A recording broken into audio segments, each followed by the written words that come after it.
right, welcome back, everyone. So you're in for a little entertainment now.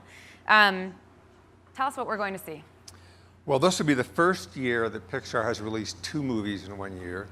Inside Out just came out, but at the end of the year, we're releasing The Good Dinosaur. So this group, it's the first time that we will show the trailer for The Good Dinosaur. So, and I should just preface with saying that you should put your cell phones away because this is the honor system now, but you're not allowed to record per Pixar rules. So I'm going to be the bad guy and let you know that. Let's see it.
So my first question to you is this movie going to make us cry as much as Inside Out?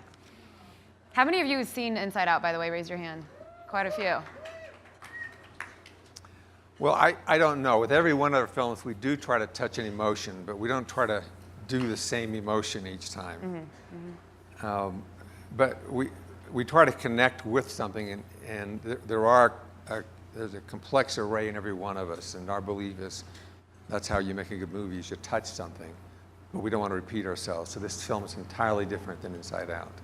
Well, the one thing you do repeat is this kind of adherence to perfection, and you've actually said that, or Pixar has said that quality is the best business plan. Can you talk about the process? Because you have a lot of people in the room, I'm sure, who try to get their software out very quickly, to iterate rapidly. You guys spend a long time on each movie. I mean, Inside Out, that was a multi-year process with several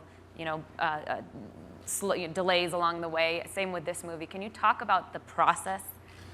Yes. First of all, we have to iterate internally, because once you release the film, you can't actually go back and fix it. Right. No software updates. No software updates. And we will sometimes do major restarts. And it's very painful. It's extremely costly. But we would rather face the failure internally rather than release it that way. But the thing we start with is we require of all the directors that they go outside to someplace new, and they bring in something that they didn't know about.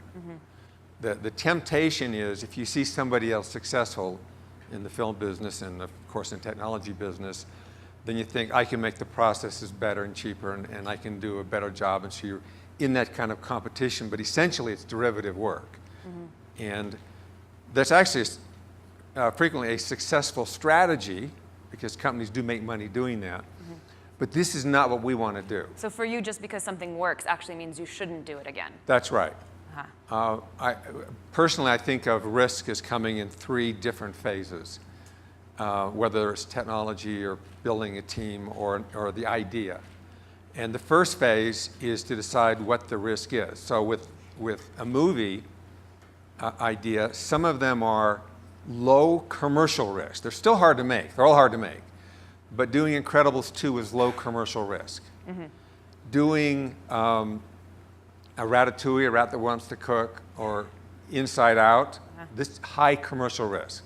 These would fail the elevator test. And no matter how successful Up is, you'll never sell a lot of toy walkers. So it's the same with technology. Sometimes we'll take big risk on technology, sometimes small. So that's phase 1. Phase 2 is working out the consequences of the decisions that we made, because a lot of our decisions don't work out. So that's where the internal iteration comes in and fixing things. And then phase 3 is lock and load, where while we can still have big surprises, we do not intentionally introduce new risk. So the upfront part is that we want to do something which is new, original, something where there's a good chance of failure. And sure enough, we fail all along the way. That is our process. So last year, you actually didn't release a single Pixar movie, right? That's correct. And that was the first time in a long time that you hadn't done that. The first time, I think, since you were acquired by Disney, am I right? Well, since being acquired by Disney, that's right. Now, we have had films before that have had restarts. We've had 3 complete restarts before. For which movies? Toy Story 2 was a complete restart. Ratatouille was a restart.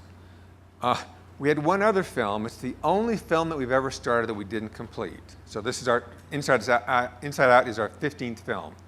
We had one that we didn't complete. And what we did was, since we always finish it, we went to Pete Docter and said, we'd like you to restart that movie. The movie was Newt. And he said, okay, I'll do it. And he came up with an idea. But he said, as long as I'm restarting, I have an idea which I think is better. And it's about emotions inside the head of a little girl. So we agreed it was a better idea. And then what else do we restart? Oh, then this movie. Actually, Good Dinosaur. Restart. Yeah. So what was the hiccup with this movie? Well, it's not so much a hiccup as when we start making a film, we start with the passion of a person. They build a team around them.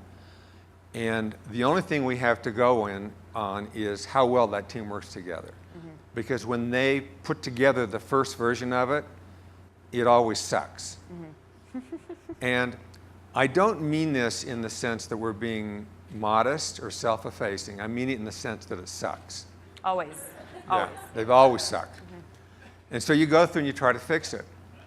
And what you're doing is you're iterating and trying to fix the problems, and the people who know how to fix the problems getting together on a regular basis to help the director.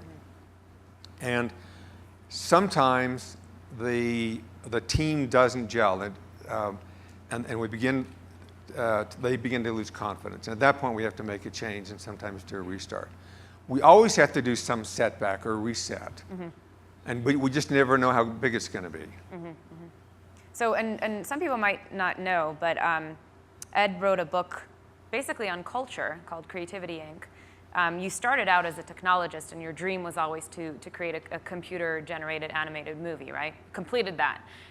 Can you talk a bit about your approach to culture and sort of how you've driven that, not only at Pixar, but also at Disney at large, now that you run both studios, help to run both studios?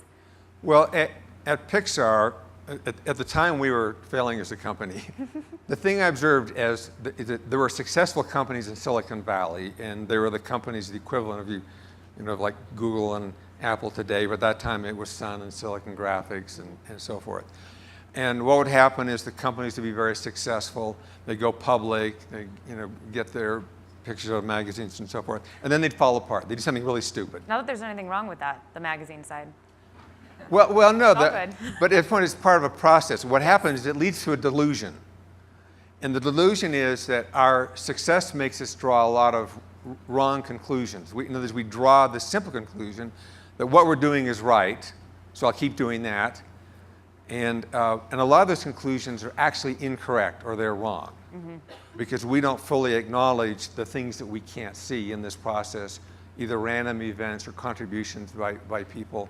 The other is the storytelling of what took place has to be simplified. So if you think about like when anybody writes a story or tells a story, it's on whatever media it's on, it has to be a simplification. Well, at some point, the leaders of the companies begin to believe the simplification. All right, this is not good. So at that time, the question was, if we were successful, would we fall into this trap? And when Toy Story came out, then I could begin to see the process apply to us. And so the cultural question became, how do we avoid that trap? So we've gone through various phases, fallen off cliffs, but trying to at least be self-aware about the traps that we saw others fall into, including the traps we saw Disney fall into. And which meant there's a lot of angst, a lot of existential things that are happening all the time. And they still continue to this day. So you can't help but, after you've had a lot of successes, to have new people come in and feel this incredible burden on them when they're now working with their legends. 9 years ago, Disney bought Pixar, and they put Disney Animation under us. And Disney Animation in the 90s had 4 hugely successful films. So there was Little Mermaid, Beauty and the Beast, Aladdin, and Lion King. Then it was downhill for 17 years. So when we came in, they were demoralized, they were dispirited, and they were failing as a company. So this is this great opportunity. Can we take these ideas and apply them to a group that was fundamentally broken and see if the ideas work? And so we decided to keep them entirely separate. They're not allowed to do any production work for each other at all. And so we explained the principles in about 4 hours. They all nodded their heads in agreement. This all makes perfect sense. It took 4 years for them to deeply get it. And now, of course, every film has been a success since then. And you still split, you and John Lasseter, you split your time between Emeryville and Southern California. For 9 years, we go down there Tuesday morning and come back Wednesday night. Every week? Every week. And is it still completely separate? Yeah. We do have a couple of areas of sharing. One was with technology, and we were very careful about this, and it's a principle trying to spread across Disney, is we have 2 R&D groups and 2 technology groups. And we said to each one, you may beg, borrow, and steal ideas from the other group, but you don't have to. So they have different pipelines, they have different R&D groups. But because they don't have to take anything from the other, and they respect each other, they get together and they openly share, and they take whatever they want, knowing they don't have to. So it's created a great sharing, but we've got 2 different groups taking different approaches to the problems, and we are stronger for it. And what about Lucasfilm, which is also obviously owned by Disney and where you actually started the technology for Pixar, right? Do you guys have the same kind of collaboration with them where you can beg, borrow, and steal? Yes, so once they were acquired, we went to that technical group, which is very strong. They're obviously in the effects area, and they're part of this conference every year where the 3 groups come together. Got it. That must be a lot of fun. Talk to us about what the brain trust is. This is something you started at Pixar and that now exists at Disney Animation as well. Can you explain it? Yes, and the truth is we came upon it accidentally because our first 5 people were pretty phenomenal. And so we took the principle of how these guys work together and we applied it to other groups, and it didn't work. So then we had to go back and figure out, okay, what is it about this group that was working that didn't work with other groups? And from that, we came up with some principles which we do apply, and this is what we took down to Disney. Now, when we talk about the brain trust, it's not a group of people that exists all the time.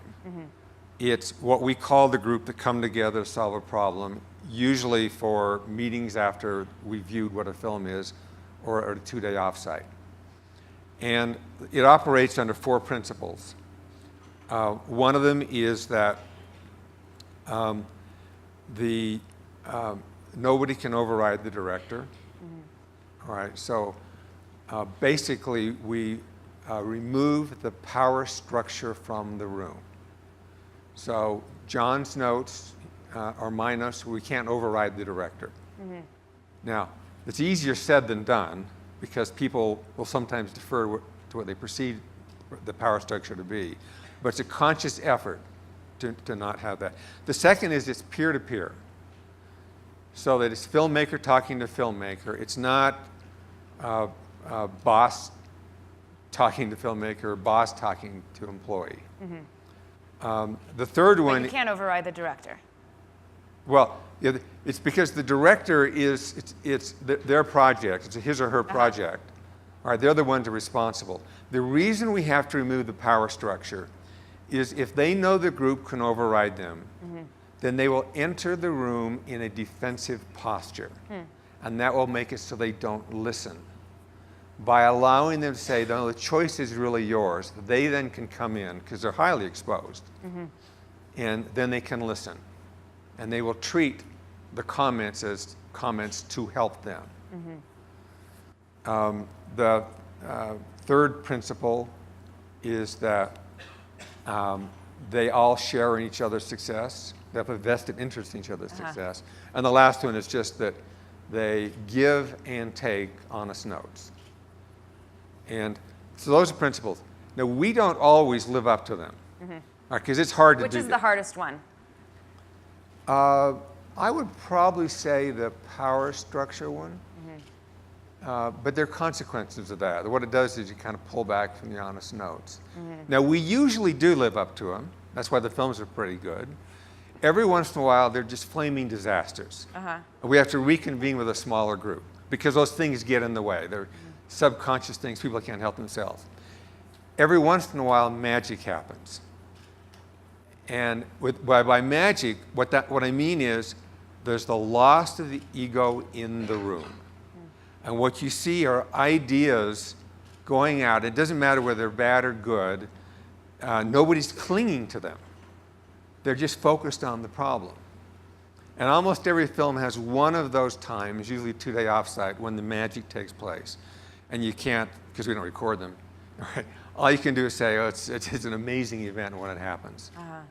Can you give an example of a particular movie where the brain trust really kind of forced a director to completely change their mind or influence them to change their mind on something pretty major? Yeah, well, again, as you pull back, it's not force, but the influence is there. This is when the magic happens. So Frozen is an example of that. So Frozen actually is a project that's been around Disney for many, many, many years. And then somebody came in with an idea with it, and it wasn't quite gelling. So the issue is you had this queen. Was she a bad queen? Initially, she had an army of bad snowmen. Oh, Olaf is much better. Yeah. Oh, yeah. So there were all sorts of problems. And so how bad was this queen? And, you know, and it was a sister story, but it wasn't working. So we had an offsite when all of a sudden everything clicked. And there was just this realization about what it was really about, and the whole thing turned on itself when you walked out saying, okay, now we've got a movie, now we can see it. And until that point, we didn't have it. And if you don't have those points, that's when you sometimes have a restart, because you never know if you're going to find that point, in which case you say, okay, I give up, I have to restart. We'll take questions from the audience in just a minute or two, by the way. Can you describe your approach to technology and creativity or storytelling, and sort of what drives, how one drives the other? Well, the one thing which would surprise some people is that we never take ideas from the outside. And the reason is a movie is not an idea. It's literally tens of thousands of decisions and ideas. And I think most good products are this way. And so there's an illusion that when they see something beautiful and elegant, that, you know, there's this sort of simple process behind it, when in fact there's a tremendous amount behind it. So what we go for instead is, okay, who's got the passion? So that's the starting point. Somebody's got a passion for an idea. And in fact, what we do is we pick the person, and then we say, come up with 3 ideas. Mm-hmm. And the reason we ask them to come up with 3 ideas is that they'll usually get stuck. So if they get stuck, they'll move to their other idea. Mm-hmm. So we give them 3 to rotate through until they're ready to present all 3. And then the following thing always happens. They walk in and they'll say, I love all ideas equally. Mm-hmm. It doesn't matter to me which one you pick. Now they're lying through their teeth. Because when they make the presentation, it's clear that they favor one. Mm-hmm. And that's the one we pick. And then they start the process of bringing in a writer to help work it through. And it's just trying to build through, use good storytelling, but also touch something emotionally. And then again, as I mentioned, go into the outside world and bringing something that isn't obvious. So it's not derivative of other films. It takes about 4 to 6 years. Wow, amazing. Questions from the audience? Just one sec, I think there's one over there. There's a microphone coming to you from both sides. Hi, S.J. Camerata with Esri. I'm curious, you're talking about your brain trust, and I'm wondering, in our company, we have a lot of meetings. Sometimes there are 4 people, sometimes there are 30 people, especially at the executive or the board level, we kind of break up. Is there an optimum number you've found, so that sweet spot where there's 25's too many, 4's too little, and that brain trust where you actually get that magic you created? Well, when you've got a really difficult problem and things aren't working out and there's a lot of emotion, then it's got to pretty much drop down into the 6, 7 range. If things are going pretty well, we will go up to 25 or 30. And the reason is we want people to observe the process. We also want to make sure there's not a clear boundary. That is, everybody can participate. Clearly, there are people who are more vocal and are more experienced at it, and we need the other people to see how it works, to be able to engage and get the experience and the confidence. I think there was a question over here. You have a microphone coming.